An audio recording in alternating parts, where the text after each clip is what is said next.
रानातल्या पाखरांची रानात भेट झाली, कमळ जाई जुई मोगरा फुलविती. ही अंगाई ना तुम्ही सगळ्यांनीच लहानपणी ऐकली असेल. आज आहे ना खूप दिवसातून आम्ही चाललो होतो सगळेजण डोंगराला फिरायला, आणि ते पण सवसांचं एकदम भारी वातावरण होतं. मग इथं पायथ्याला गाडी लावली आणि पहिला आलो टेकाडीवर. आणि आता तुम्हाला आहे ना एक नाद असा व्ह्यू दाखवतो.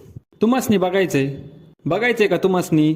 आ आ आ कसय. आणि हे आपले मामा आहेत बर का, आणि ते सांगत होते त्यांच्या लहानपणीच्या गोष्टी. ते याच डोंगराला आहे ना गुरं शेळ्या चरायला घेऊन यायचे, आणि आम्ही जिथं आलोय ना त्याला गारखाडा म्हणतात. तेव्हा ते सांगत होते पूर्वीच्या काळी ना इथं लय गारी असायच्या, त्यामुळे या कड्याला ना डायरेक्ट गारखाडाच नाव पडून गेलं. इथंच गारखाड्याच्या डोंगराला येताना ना ही एक चिंच आहे, आणि चिंच म्हटल्या मग काय तोंडाला पाणी सुटलं.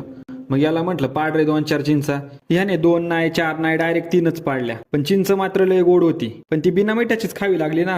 असो, हाच तो गारखाड्याचा कडा, आणि कड्यावरून दिसणारा तो सूर्यास्त. सूर्यास्ताच्या निराळ्या छाटा बघत बघत आम्ही येऊन पोहोचलो डोंगराच्या माथ्यावर. आणि हा बघा वरून कसा व्ह्यू दिसतोय, एकदम कडक. म्हणूनच म्हणतोय गाव हे गाव असतं, खेड्यासारखं सुख आहे ना शहरात नसतं.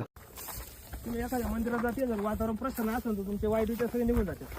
तुमच्या डोक्यात तिथे चांगले विचार येत होते. आम्हाला डोंगरावरून उतरता उतरता ना एवढा अंधार झाला होता. मग म्हटलं पटकन निघा आता, कारण इकडे ना वाघा बिगाची पण लय भीती आहे. आणि वाघाच्या एरियात येऊन वाघ व्हायला काय अर्थ नाही हो. पण हा उसावाला ट्रॅक्टर नेमका आपल्या पुढे चालला होता. म्हटलं ए बाबा सर बाजूला, आधी मला जाऊ दे. आणि मग काय अशी गाडी पळवली ना डायरेक्ट घरी चालू.